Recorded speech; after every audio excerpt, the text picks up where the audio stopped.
صحیح بخاری میں ماں عائشہ رضی اللہ عنہا بیان کرتی ہیں کان النبی صلی اللہ علیہ وسلم اذا دخل العشر شد میزرہ وَأَحْيَا لَيْلَهُ وَأَيْقَظَ أَهْلَهُ، اللہ کے رسول صلی اللہ علیہ وسلم جب آخری عشرہ شروع ہوتا اپنی کمر کس لیتے تھے، اپنے ضربند کو کس لیتے تھے، رات میں جاگتے تھے اور اپنی بیویوں کو گھر والوں کو بھی جگاتے تھے۔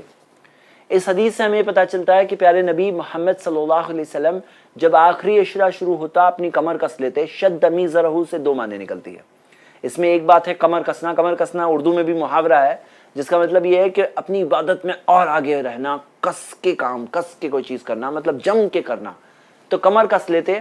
لیکن اس میں عربی محاورے میں ایک اور بات ہے، شد میزرہ کے اندر یہ معنی بھی نکلتی ہے کہ اپنی بیویوں سے دور رہتے، یہ بھی بات نکلتی ہے۔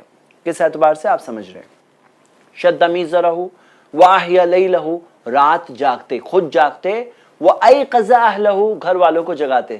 کب جگاتے؟ صرف ایک رات نہیں جگاتے ہمارے نبی صلی اللہ علیہ وسلم کہ یہ جاگنے والی رات ہے تم لوگ جاگو، بلکہ 10 راتوں میں جگاتے تھے گھر والوں کو۔ چلیے اس سنت پر ہم عمل کریں، اس کی اتباع کریں، اس کی پیروی کریں، ہم محبت کرتے ہیں نبی صلی اللہ علیہ وسلم سے۔ ایسے ہی اور ویڈیوز بنانے میں ہماری مدد کریں۔